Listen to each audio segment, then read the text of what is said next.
तो अभी हमने न्यूटन्स लॉ डिस्कस किए, फर्स्ट, सेकेंड और थर्ड। ठीक है, थर्ड लॉ को हम बहुत ज्यादा वैल्यू देते हैं। क्यों? क्योंकि वो बहुत ज्यादा कॉन्सेप्चुअल है। ठीक है ना, सारी अंडरस्टैंडिंग होने के बाद हमें थर्ड लॉ एक्चुअल में समझ में आता है।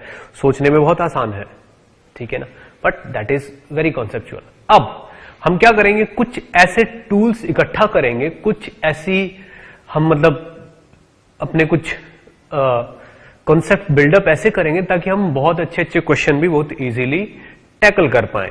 ठीक है ना, उसके लिए जरूरी है फ्री बॉडी डायग्राम हमसे बनाना आना, कि कैसे फ्री बॉडी डायग्राम बनाते हैं। फ्री बॉडी डायग्राम एक्चुअल में प्रॉब्लम को इजी करने का एक तरीका है, ताकि हम उसको बहुत इजीली आइडेंटिफाई कर पाए। ठीक, तो यहां पे हम क्या पढ़ेंगे अभी, free body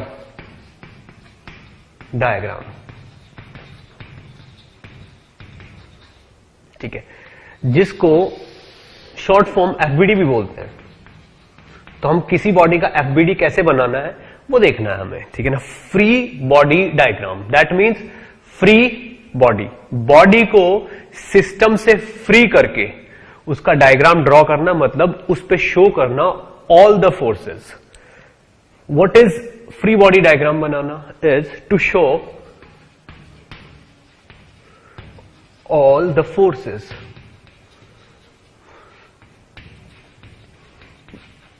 applied on the body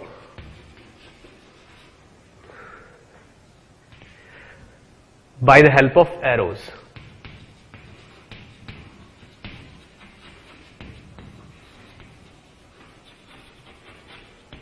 arrows की हेल्प से। अब हमको वो फोर्स नहीं लेने जो बॉडी लगा रही है, नोट द फोर्सेस अप्लाइड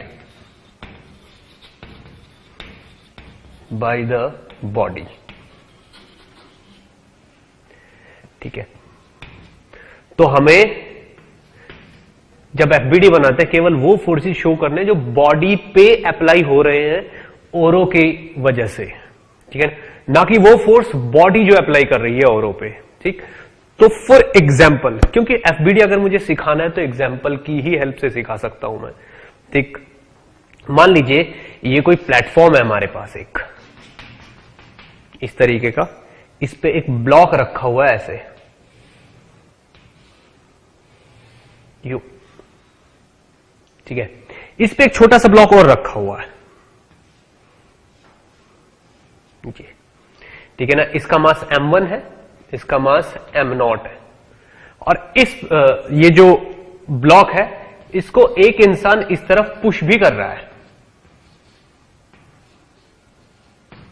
इस तरफ इसको एक इंसान पुश भी कर रहा है विद सम फोर्स F। अब मुझे इसका एफबीडी बनाना है, मुझे इसका एफबीडी बनाना है। एफबीडी क्या होता है? वो सारे फोर्सेस ड्रॉ करना। तो मैं किसका एफबीडी बना रहा हूं? m0 का। सबसे पहला पॉइंट, जिस बॉडी का आपको एफबीडी बनाना है विदाउट चेंज इन ओरिएंटेशन, उसको अलग से ड्रॉ करिए। ठीक है ना, तो विदाउट चेंज इन ओरिएंटेशन मैंने इस m0 को यहां पे ड्रॉ कर लिया। This is m0।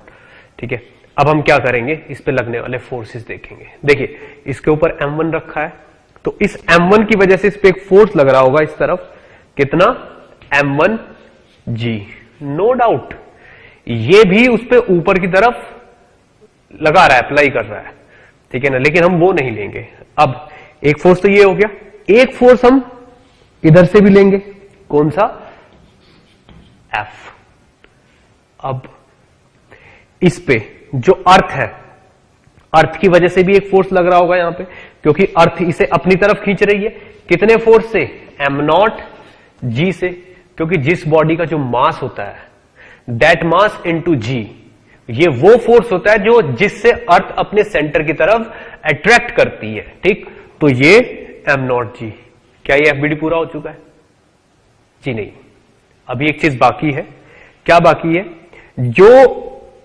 ये जो सरफेस को दबा रहा है, देखिए ये जो ब्लॉक क्या है, ये ग्राउंड को दबा रहा है नीचे, तो डेफिनेटली ग्राउंड भी एक रिएक्शन दे रहा होगा, वो इस बॉडी पे लग रही होगी। तो यहां से ऊपर की तरफ this is normal force applied by the earth, this is normal force. ठीक है, कोई भी बॉडी जब हम ग्राउंड को दबा रहे हैं तो ग्राउंड भी तो हमको ऐसे दबाएगी ऊपर की तरफ, तो दैट नॉर्मल फोर्स। क्या मेरी बात समझ में आ रही है? इनके अलावा यहां पे कोई और फोर्स है ही नहीं, ये M1G, ये M0G, ये नॉर्मल और ये F। ठीक है, अब ये जो हमने FBD बना दिया है, दिस इज FBD। अब इस FBD को हम दो तरीके से एनालाइज कर सकते हैं बाय फर्स्ट लॉ। ठीक है ना, बाय फर्स्ट लॉ हम इसको एनालाइज करते हैं, इस पे फर्स्ट लॉ अप्लाई करके देखते हैं। पहले एक्स डायरेक्शन में, इन एक्स एक्सिस। ठीक है ना, क्या एक्स एक्सिस में फोर्सेस बैलेंस्ड है? तो आंसर है नो। ये फोर्स F लग रहा है एक्स एक्सिस में, इसको एनकाउंटर करने वाला, इसको रोकने वाला कोई फोर्स नहीं है, तो that means Fx is not equal to 0, तो there will be some acceleration. Acceleration will be there. कहां पहुंच गया? अंडर सेकेंड लॉ पहुंच गया, क्योंकि ये तो अनबैलेंस्ड फोर्स है, this is unbalanced force.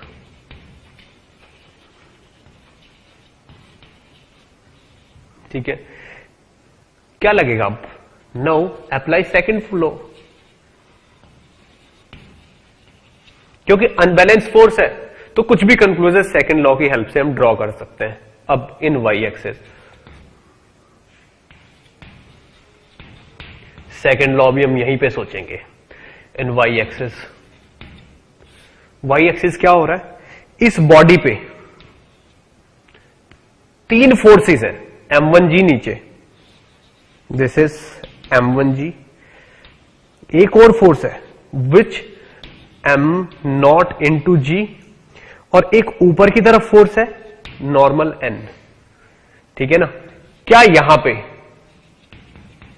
Acceleration in y axis is 0? हमें पता है ये बॉडी कोई वाई एक्सिस में चल थोड़ी रही है, ऊपर नीचे नहीं चल रही है, तो हम इतना श्योर है कि acceleration in y axis 0, that means force in y axis is 0, यानी कि F external in y axis is 0। We are very sure कि वाई एक्सिस में फोर्स 0 है, दैट मीन्स ऊपर को लगने वाला फोर्स और नीचे को लगने वाले फोर्स बराबर होंगे, equal and opposite. That means net force in y direction, अगर मैं वाई एक्सिस में इस डायरेक्शन को पॉजिटिव मानता हूं और इस डायरेक्शन को नेगेटिव मानता हूं, तो वाई एक्सिस में लगने वाले नेट फोर्स कितने होंगे?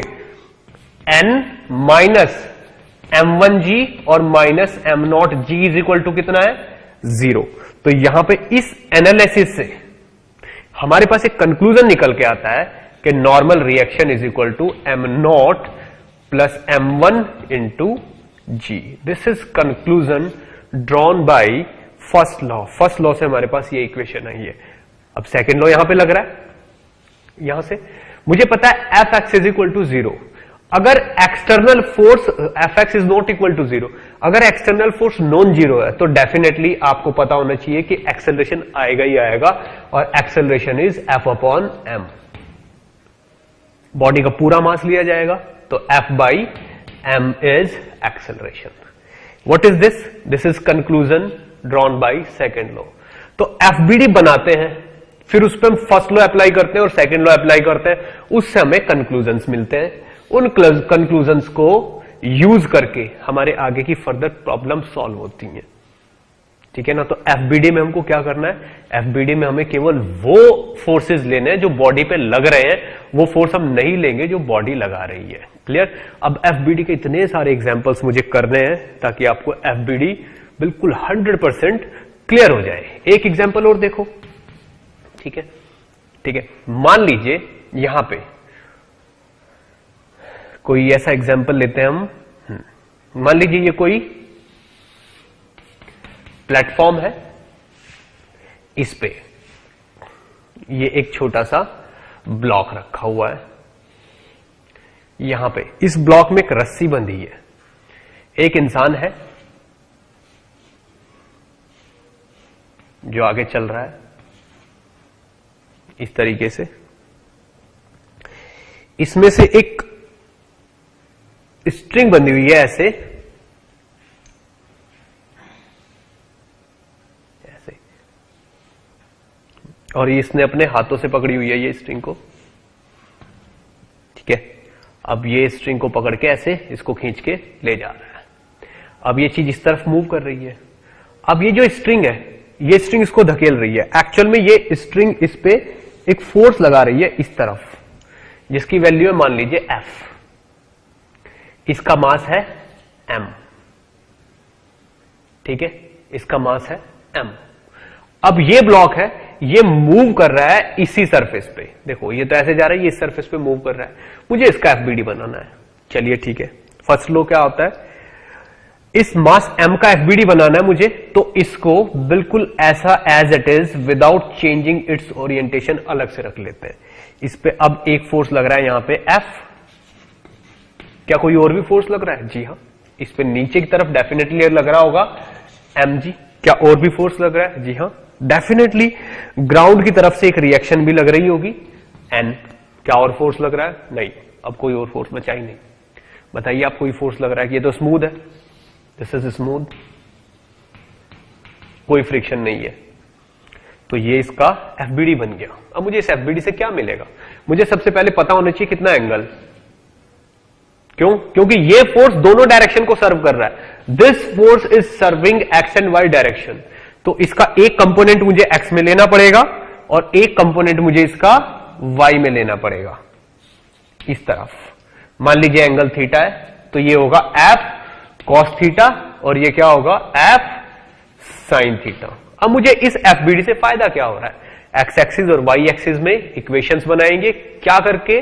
Newton's first and second law apply करके। थर्ड लॉ यूज कर चुके हैं क्या हम इसमें? तो आंसर है हाँ, हम थर्ड लॉ इसमें यूज कर चुके हैं। कैसे? ये नॉर्मल हमें कहां से पता चला? फोन थोड़ा ही आया हमारे पास कहीं से, हमें न्यूटन्स लॉ से ही तो पता चला। क्योंकि ये ब्लॉक अगर अर्थ को mg फोर्स से दबा रहा है, तो अर्थ भी तो इसको ऊपर किसी फोर्स से दबा रही होगी। वो कौन सा फोर्स है? n। तो अब आप ये देखिए, अगर मैं इसकी इक्वेशन एक्स एक्सिस में लिखता हूं, ठीक है ना, फिर मैं वाई में लिखता हूं, तो मुझे क्या कंक्लूजन मिलता है? एक्स एक्सिस में क्या है? एफ एक्सिस में क्या इस पे नेट फोर्स 0 है? आंसर है नहीं, इस पे नेट फोर्स है। कौन सा? ये रहा। एक्स एक्सिस में फोर्स क्या है? F cos theta. क्या कोई और एक्स एक्सिस में फोर्स है? नहीं। F cos theta is equal to m into a, अगर इसका एक्सेलरेशन इस तरफ a है तो, ठीक है ना। क्या वाई एक्सिस में चल रहा है ये? आंसर है नहीं, ये केवल एक्स में चल रहा है। तो वाई एक्सिस में अगर चल नहीं रहा है, ठीक है ना, अगर ये वाई एक्सिस में नहीं चल रहा है, ठीक है, तो वाई एक्सिस में क्या होगा? फोर्स बैलेंस होंगे। वाई एक्सिस में अगर एक्सेलरेशन 0 है तो फोर्स बैलेंस होंगे। किस फोर्स ने किसको बैलेंस कर रखा है? ऊपर लगने वाले फोर्स ने नीचे लगने वाले फोर्सेस को बैलेंस कर रखा है। ऊपर लगने वाले फोर्सेस क्या है? नॉर्मल और एफ साइन थीटा, यानी कि normal plus F sine theta किसके बराबर निकल के आए हैं? इस mg के। आप ये देखो, ये कंक्लूजन हमको वाई एक्सिस से मिला है, ये कंक्लूजन हमको एक्स एक्सिस से मिला है। दोनों के दोनों FBD बना के हमको मिलते हैं। तो ये FBD का यूज है, यानी कि FBD बना के आपको न्यूटन्स लॉ अप्लाई करने होते हैं एक्स और वाई डायरेक्शन में, या किसी भी डायरेक्शन में आप अप्लाई कर सकते हो। तो FBD का पर्पज है न्यूटन्स लॉ अप्लाई करके इक्वेशन जनरेट करते हैं हम उसकी वजह से, ठीक है। चलिए इसको अच्छे से नोट करिए, फिर हम आगे बढ़ते हैं।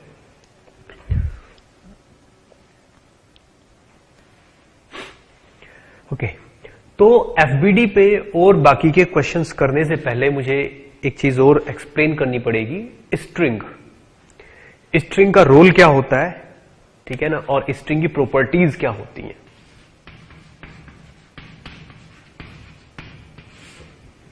ठीक है ना, स्ट्रिंग मुझे एक्सप्लेन करनी है। क्यों?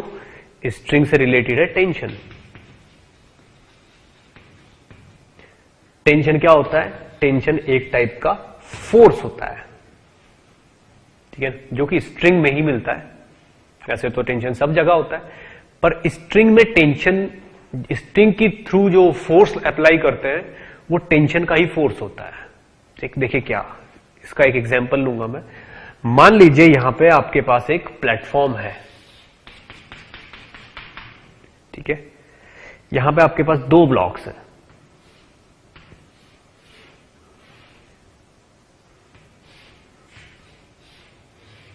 ब्लॉक ए और ब्लॉक बी। दोनों ब्लॉक एक स्ट्रिंग की हेल्प से जुड़े हुए हैं। ये लो, इट्स अ स्ट्रिंग, ठीक है। अब यहां पे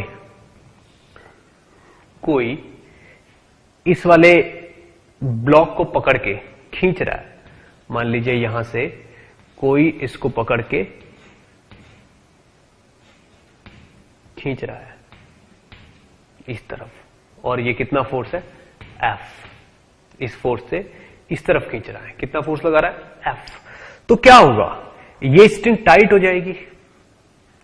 अगर ये टाइट हो जाएगी तो एक्चुअल में क्या होगा, ये वाली स्ट्रिंग इस वाले ब्लॉक को आगे चलने से रोकेगी। रोकेगी कि नहीं, देखिए अगर ये स्ट्रिंग ना होती तो ये ज्यादा तेज चलता, लेकिन इस स्ट्रिंग के होने की वजह से ये उतनी तेज नहीं चल पाएगा। क्यों? क्योंकि इसके सर पे एक और रिस्पॉन्सिबिलिटी आ गई कि उसको भी लेके चलना है। तो ये जो स्ट्रिंग है इस वाले ब्लॉक पे इस तरफ फोर्स लगाएगी, ठीक है। स्ट्रिंग का रोल समझने की कोशिश करिए। अब अगर इस वाले ब्लॉक से पूछा जाए तो ये ब्लॉक बोलेगा कि मैं आगे चल रहा हूं। डेफिनेटली अगर ये ए से चल रहा होगा तो ये भी तो ए से चल रहा होगा। ये ब्लॉक बोलेगा कि मैं तो आगे चल रहा हूं। कौन ले जा रहा है, इस ब्लॉक को कौन लेके जा रहा है आगे, तो आंसर की फॉर्म में आएगा टेंशन का नाम। तो ये स्ट्रिंग दो काम कर रही है, क्या क्या, एक तो इस वाले ब्लॉक को इधर चलने से रोक रही है, दूसरा उस वाले ब्लॉक को इधर चलने के लिए खींच रही है। तो आप ये देखो, स्ट्रिंग एक साथ दो डायरेक्शन में फोर्स लगा सकती है, इसीलिए स्ट्रिंग बहुत स्पेशल होती है, ठीक है ना। अब ये स्ट्रिंग क्या कर रही है, इस वाले ब्लॉक को तो बैकवर्ड डायरेक्शन में पुश कर रही है, पुल कर रही है, और इसको इस डायरेक्शन में पुल कर रही है। अब ये डेफिनेटली पुश और पुल क्या होता है, फोर्स। फोर्स क्या होता है यहां पे, स्ट्रिंग। अब string, force in string, force by string is tension, ठीक है ना। देखिए जितनी ये टाइट होगी उतना इसमें टेंशन होगा। इसके टेंशन को हम किसकी फॉर्म से लिखते हैं, टी से।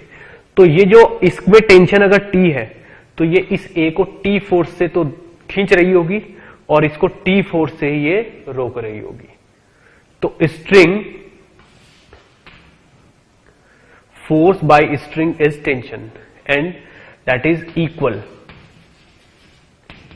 टू टेंशन इन स्ट्रिंग, ठीक है ना। And string always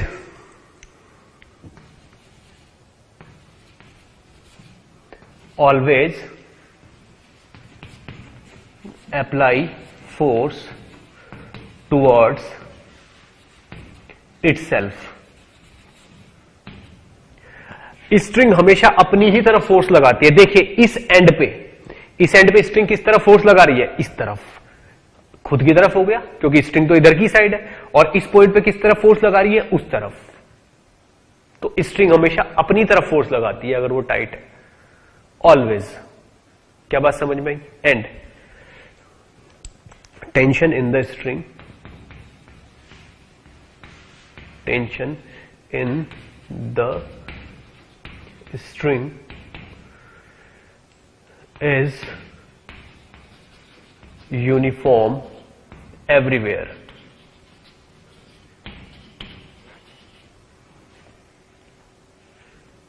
Uniform everywhere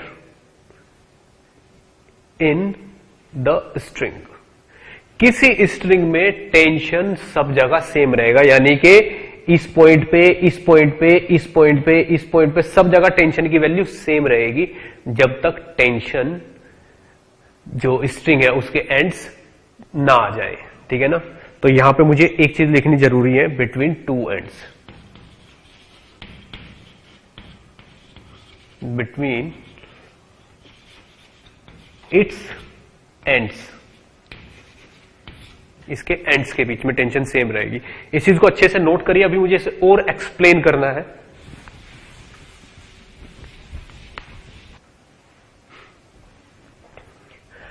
okay, तो स्ट्रिंग के बारे में मैंने इतनी चीजें बताई आपको।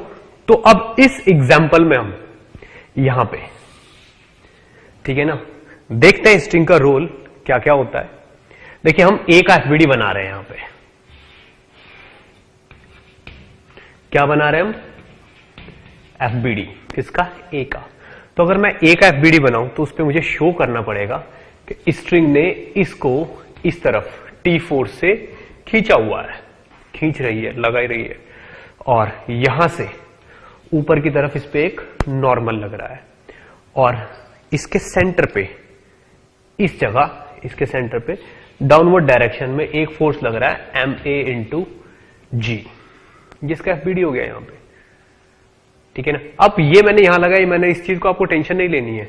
आप चाहो तो इस चीज को ऐसे भी लिख सकते हो, ऐसे भी ड्रॉ कर सकते हो कि you have only a point, name is a, इस पे एक फोर्स टी इस तरफ लग रहा है, एक फोर्स यहां पे लग रहा है इस तरफ एम ए इंटू जी। अब इसी पे आप दूसरा फोर्स लगाओगे नॉर्मल इस डायरेक्शन में, दिस इज एन, ठीक है ना, and this point is a. अगर यहीं पे एक और फोर्स आ जाता तो मुझे यहीं पे कुछ ऐसे करना पड़ता है, ऐसे करना पड़ता है, इसलिए मैंने थोड़ा साइज में बड़ी बॉडी ले ली। तो एफबीडी में आप जिस बॉडी को ले रहे हो एग्जैक्टली उसी को लेके बनाओगे तो आपके पास स्पेस रहेगा फोर्सेस को शो करने का। एक पॉइंट लेके बनाओगे तो हो सकता है थोड़ा कम स्पेस रहे, दोनों सेम ही है, बोथ आर सेम थिंग। तो यहां पे आप देखिए, अगर इसका मैं एक्सेलरेशन ए मान लेता हूं इस तरफ, तो मुझे एक्स एक्सिस से क्या मिलता है, एक्स एक्सिस से क्या रिजल्ट मिलता है, एक्स एक्सिस से रिजल्ट मिलता है T is equal to m into ए।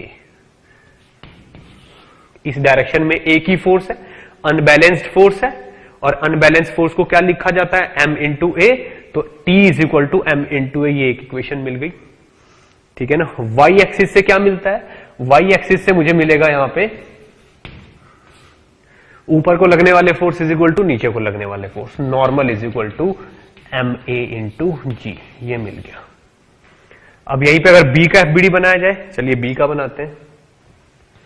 देखिए बी का एफबीडी बना के हमको क्या मिलता है, ठीक है ना। बी के एफबीडी में क्या मिलेगा, इस तरफ स्ट्रिंग लगा रही है फोर्स टी, ठीक है ना, इस तरफ किसी ने फोर्स लगाया हुआ है एफ, नीचे से ऊपर की तरफ फोर्स लग रहा है एन, और ऊपर से नीचे की तरफ फोर्स लग रहा है एम बी इंटू जी, और इन सब के लगने के बावजूद इसका एक्सेलरेशन इस तरफ कितना है, ए माना हुआ हमने एक्सेलरेशन। कंस्ट्रेन मोशन में ये हम पढ़ चुके हैं कि इस बॉडी का अगर एक का एक्सेलरेशन ए है तो दूसरे का भी ए ही होगा, ठीक है ना, तो इसका एक्सेलरेशन है ए। अब यहां पे आप देखिए, अगर ये ए एक्सेलरेशन से चल रही है तो फोर्सेज आर अनबैलेंस्ड, ठीक। अब आप देखिए एक्स एक्सिस से हम क्या कंक्लूजन ड्रॉ करते हैं, तो force applied in X axis equal to mass into a, ये लिखेंगे। अब फोर्स इन एक्स एक्सिस क्या होंगे, एक्स एक्सिस में कौन कौन से फोर्स हैं, ये और ये। अब इसको पॉजिटिव मानेंगे एक्सिस को, तो ये लिखा जाएगा एफ माइनस टी, ठीक है ना, जो कि किसके बराबर आ जाएगा, एम इंटू ए के। तो ये आपके पास थर्ड नंबर की इक्वेशन आ गई। तो F minus T is equal to m into a, और एम ए क्या है, एम बी है एक्चुअल में ये, ठीक है। अब आप देखिए वाई एक्सिस से मुझे क्या कंक्लूजन मिलता है, यहां पे ऊपर को लगने वाले फोर्स इज इक्वल टू नीचे को लगने वाले फोर्स। क्यों, क्योंकि वाई एक्सिस में तो कोई मूवमेंट है ही नहीं, तो normal force is equal to, मान लो इसको एन डैश बोलते हैं, N dash is equal to m b into g. ये आपके पास फोर्थ इक्वेशन मिल गई आपको, ठीक है ना। तो आपके पास 4 कंक्लूजन्स हो गए, ठीक है ना। मान लो आपसे पूछा गया टेंशन की वैल्यू बताइए क्या हो गए, तो जस्ट सॉल्व इक्वेशन 1 एंड 3। देखो 1 में क्या है, T is equal to m है, T की वैल्यू यहां रख दो, F minus m a is equal to, यानी कि m a into a is equal to, this is a actually, is equal to m b into a, m b into a. तो यहां से क्या कंक्लूजन निकलता है, F इज इक्वल टू हो जाएगा m A plus M b into a, और यहां से क्या कंक्लूजन निकलेगा, A is equal to F upon M A plus M b, और यहां से क्या निकलेगा, इस ए की वैल्यू कहां पुट करोगे, 1 में, तो यहां से क्या निकलेगा, T is equal to m a into a, m a into a क्या है, F upon M A plus M b, ये आपका आंसर हो जाएगा। क्या बात समझ में आती है? तो T इज इक्वल टू, यहां पे इस टेंशन की वैल्यू कितनी निकल आई है, कितनी निकल आई है इस टेंशन की वैल्यू, इसकी वैल्यू निकल आई होगी M A F upon M A plus M B, that's it. इसी तरीके से बहुत सारी चीजों में स्ट्रिंग यूज होगी। स्ट्रिंग को हम इस तरीके से यूज करेंगे कि दिमाग में रखना है कि ये दोनों एंड पे फोर्स लगा सकती है, लगाती है इनफैक्ट, और जिस भी चीज से अटैच होगी उसे अपनी तरफ खींचेगी, हर बॉडी पे अपनी तरफ फोर्स, और फोर्स की वैल्यू कितनी होगी, फोर्स की वैल्यू उसमें टेंशन के बराबर होगी। क्लियर? नोट करिए अच्छे से, फिर हम आगे बढ़ते हैं।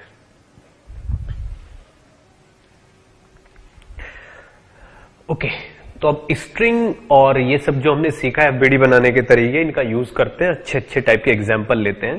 देखिए, सपोज करिए हमारे पास एक इंक्लाइन प्लेन है, ठीक है ना, किस तरीके का इंक्लाइन प्लेन है,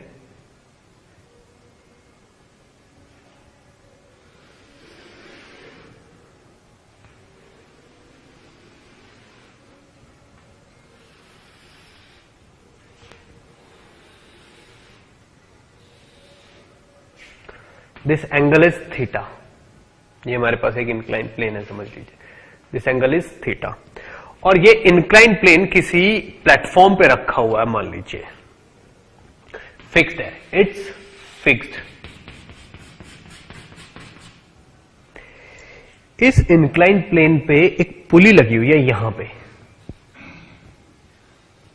ठीक है, और इस इंक्लाइन प्लेन पे एक ब्लॉक यहां पे रखा हुआ है इस तरीके से, जिसकी हेल्प से ये स्ट्रिंग यूं जा रही है और एक ब्लॉक यहां पे लटका हुआ है। This is M1 and this is M2। सब चीजें स्मूथ है, all surfaces are smooth and frictionless, pulley is ideal, ठीक है ना। Mass M1, mass M2, angle theta. Question है, find tension in string and acceleration of blocks. Blocks का acceleration बताइए और टेंशन बताइए स्ट्रिंग में कितनी है, ठीक है। ये मेरा काम है जो मुझे दिया गया है, ठीक। क्या करूंगा मैं, मेरे पास एक ही रास्ता है, एफबीडी। पहले मैं इसका एफबीडी बनाऊंगा, फिर मैं इसका एफबीडी बनाऊंगा, दोनों एफबीडी से इक्वेशन आएंगी, उन्हें साइमल्टेनियसली सॉल्व करूंगा और ये दोनों चीजें आ जाएंगी, ठीक। लेकिन यहां पे ये सब करने से पहले मुझे कुछ श्योरिटी लेनी होती है, थोड़ा सा और दिमाग लगाना होता है, जिससे थोड़ी सी आसानी हो जाती है। क्या? कंस्ट्रेंट मोशन ये कहते हैं कि अगर मैंने इसका एक्सेलरेशन इस तरफ मान लिया a, तो डेफिनेटली इसका भी एक्सेलरेशन इस तरफ कितना होगा, a। This is for sure. अगर ये फिक्स वेज है, मूविंग नहीं है, ये इस तरफ a एक्सेलरेशन से चल रहा है, तो ये भी इस तरफ। क्यों? क्योंकि अगर मैं इसको x डिस्टेंस नीचे खिसकाऊंगा तो ये x डिस्टेंस ऊपर जाएगा, तो इसका एक्सेलरेशन अगर a होगा तो उसका भी a होगा। यहां पे मुझे ये आसानी हो जाती है। दूसरी चीज, यहां पे अगर देखूंगा तो ये स्ट्रिंग है, this is single string, this is single string. Single string क्यों लिखा मैंने इसको? क्योंकि एक स्ट्रिंग में टेंशन सब जगह यूनिफॉर्म होता है बिटवीन टू एंड्स, यानी कि इस एंड के और इस एंड के बीच में चाहे आप कहीं भी टेंशन फाइंड आउट कर लो, सेम ही निकलेगा। तो अगर मैं इस स्ट्रिंग में टेंशन T मान लेता हूं, ठीक है, तो स्ट्रिंग क्या करती है, स्ट्रिंग जिस चीज से जुड़ती है उसे अपनी तरफ खींचती है, तो इसमें टेंशन ऊपर की तरफ लगेगा, और इसको भी अपनी तरफ खींचेगी स्ट्रिंग, इसमें टेंशन इस तरफ लगेगा। ये हुई टेंशंस। अब इन पे mg भी लग रहा होगा, नॉर्मल भी लग रहा होगा, बहुत सारी चीजें हैं, सारी चीजें आपको करनी है पहले 1 का एफबीडी बनाइए, फिर 2 का एफबीडी बनाइए। मुझे पता है 2 चीजें अननोन है। क्या क्या अननोन है? एक तो मुझे टेंशन फाइंड आउट करनी है और मुझे एक एक्सेलरेशन फाइंड आउट करने हैं, ठीक है ना। दोनों चीजों को फाइंड आउट करने के लिए मुझे एफबीडी बनाना पड़ेगा। आपके पास 2 मिनट का टाइम है, ट्राई करिए कैसे करना है।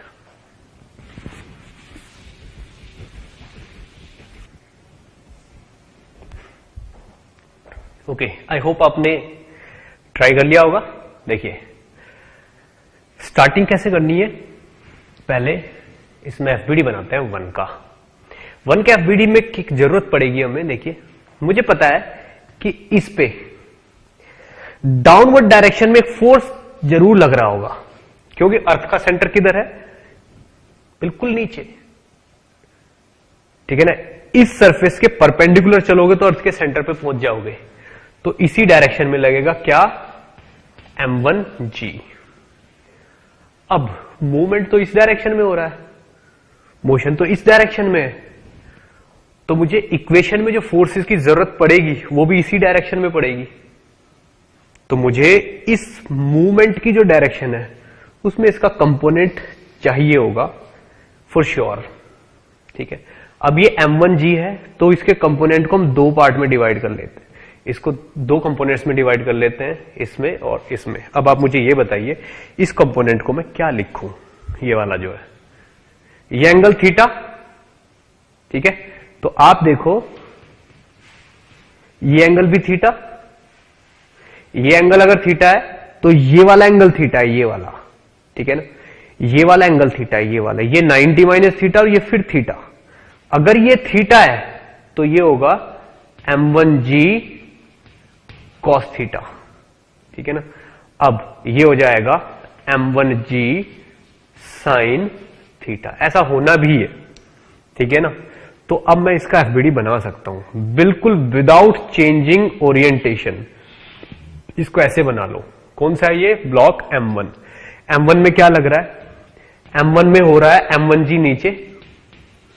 m1g के 2 कंपोनेंट हुए, एक ये वाला है और एक ये वाला है। ये हम ढूंढ चुके हैं। This is m1g cos theta and this is m1g sin theta. Clear? अब इस m1g पे ऊपर की तरफ यहां इस तरफ लग रहा है टेंशन T, और ये इन सारे फोर्सेस के लगने के बावजूद a एक्सेलरेशन से ऊपर चल रहा है। क्या इनके अलावा कोई और फोर्सेस हैं? अब एक चीज और याद रखिए, अगर आपने ये वाला और ये वाला फोर्स ले लिया, अब ये नहीं रहा, या तो फोर्स ले लीजिए या उसके कंपोनेंट्स ले लीजिए, ठीक है।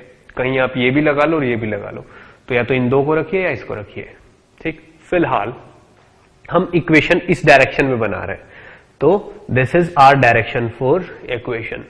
तो ये अगर इस डायरेक्शन में चल रहा है तो इस डायरेक्शन में अनबैलेंस्ड फोर्स है। इस डायरेक्शन में लगने वाला एफ एक्सटर्नल कितना है?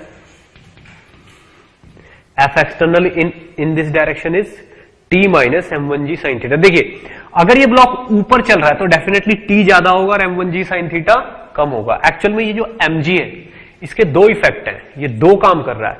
एक तो mg इस ब्लॉक को नीचे खींचने की कोशिश कर रहा है, दूसरा इस पे चिपका के रखे हुए है। तो mg यहां पे 2 पर्पज सॉल्व कर रहा है। कौन कौन से? एक तो m1g का एक कंपोनेंट इसे नीचे खींचने की कोशिश कर रहा है और दूसरा कंपोनेंट इस पे चिपकाए रखे हुए है इंक्लाइन प्लेन पे, ठीक है। तो ये वाला कंपोनेंट इसके मूवमेंट में प्रॉब्लम कर रहा है और इसको चला कौन रहा है? टेंशन। तो टेंशन इसे ऊपर खींचने वाला फोर्स है और नीचे खींचने वाला फोर्स कौन सा है? m1g sin theta. क्या आप मुझे इस डायरेक्शन में लगने वाला नेट फोर्स बता सकते हो? इस डायरेक्शन में लगने वाला नेट फोर्स कितना होगा? T minus m1g sin theta. और वो किसके बराबर होता है? अनबैलेंस फोर्स को क्या लिखा जाता है? F external is equal to m into a. तो इस डायरेक्शन में मास इसका कितना? m1 इंटू एक्सेलरेशन कितना इस डायरेक्शन में? a। तो ये हो जाएगा m1a। ये आपकी पहली इक्वेशन हो गई। इस डायरेक्शन में इक्वेशन बनाने से आपको कुछ नहीं मिलने वाला। क्यों? क्योंकि आप यहां पे एक फोर्स और लगाना पड़ेगा मुझे, इस तरफ का नॉर्मल है। इस तरफ इक्वेशन बनाने से क्या मिल जाएगा? Normal is equal to m1g cos theta. ये आपके दूसरे नंबर की इक्वेशन हो जाएगी, ठीक। अब ये किसका एफबीडी था? m1 का। This was FBD of m1। m2 इसका बना रहे हैं हम एफबीडी M2 का। M2 पे कौन कौन से फोर्स लग रहे हैं, चलिए हम डायग्राम पे पहुंचते हैं। वहीं पे M2 के सेंटर पे डाउनवर्ड डायरेक्शन में डेफिनेटली लगेगा M2G, उसको कोई नहीं रोक सकता। अर्थ तो डेफिनेटली अपनी तरफ अट्रैक्ट करेगी, और ऊपर की तरफ क्या लग रहा है, टेंशन, उसके अलावा कोई और फोर्स है ही नहीं। यहीं पे आ जाते हैं, तो इस पे डाउनवर्ड डायरेक्शन में क्या लग रहा है, M2G, और अपवर्ड डायरेक्शन में क्या लग रहा है, टेंशन T। इन सब के लगने के बावजूद ये डाउनवर्ड डायरेक्शन में चल रहा है विद सम एक्सेलरेशन A। तो अगर ये A एक्सेलरेशन से डाउनवर्ड डायरेक्शन में चल रहा है, तो इससे ये चीज प्रूव हो जाती है कि M2G ज्यादा है और T कम है। तो हम इसी कॉन्सेप्ट के अकॉर्डिंग इक्वेशन बना देंगे। तो डाउनवर्ड डायरेक्शन में लगने वाला नेट फोर्स कितना हुआ, M2G माइनस ये वाला tension T is equal to M2A। ये आपके पास थर्ड नंबर की इक्वेशन आ चुकी है। फोर्थ नंबर की इक्वेशन यहां से नहीं मिलेगी, कोई नॉर्मल नहीं है, कुछ नहीं है। तो आप देखो ये फर्स्ट और थर्ड को अगर आप सॉल्व करो, ठीक है ना, दोनों को अगर आप ऐड कर दो, add first and third, first को और थर्ड को आप ऐड करोगे, ठीक है, तो क्या होगा, इस T से ये वाला T कैंसिल हो जाएगा। चलिए ऐड कर देते हैं। इक्वेशन क्या क्या है, T minus M1G sine theta is equal to M1A। इसमें क्या ऐड करना है हमको, M2G minus T is equal to M2A। इसको अगर आप ऐड करोगे तो क्या क्या होगा, इस वाले T से ये वाला T कैंसिल हो जाएगा, ये वाली चीज और ये वाली चीज ऐड हो जाएगी, यानी कि यहां से हमको क्या कंक्लूजन मिलेगा finally, M2G minus M1G sine theta is equal to M1 plus M2 into A। तो आप देखिए यहां से A की वैल्यू क्या आ गई, A की वैल्यू आ गई M2 minus M1 sine theta into G divided by M1 plus M2। एक तो ये आपके पास आंसर है। दूसरा आंसर कहां से मिल सकता है, हमको यहां से मिल सकता है, इस इक्वेशन से, इक्वेशन नंबर 3 से। 3 में देखो T is equal to, equation number 3 से ये कंक्लूजन निकला, T is equal to M2G minus M2A। तो M2 into G minus A is tension T। ठीक, क्या यहां से आप इसमें A की वैल्यू नहीं रख सकते, वो आपका आंसर हो जाएगा। तो that will be your another answer. तो आपके पास T भी आ चुका है और आपके पास एक्सेलरेशन भी आ चुका है। कैसे, एफबीडीज को सॉल्व करके। क्लियर। अभी हम एफबीडी पे बहुत सारे एग्जांपल्स और लेंगे, ठीक है ना, ताकि हर केस का एफबीडी आपको क्लियर हो जाए। इसको नोट करिए, फिर हम आगे बढ़ते हैं।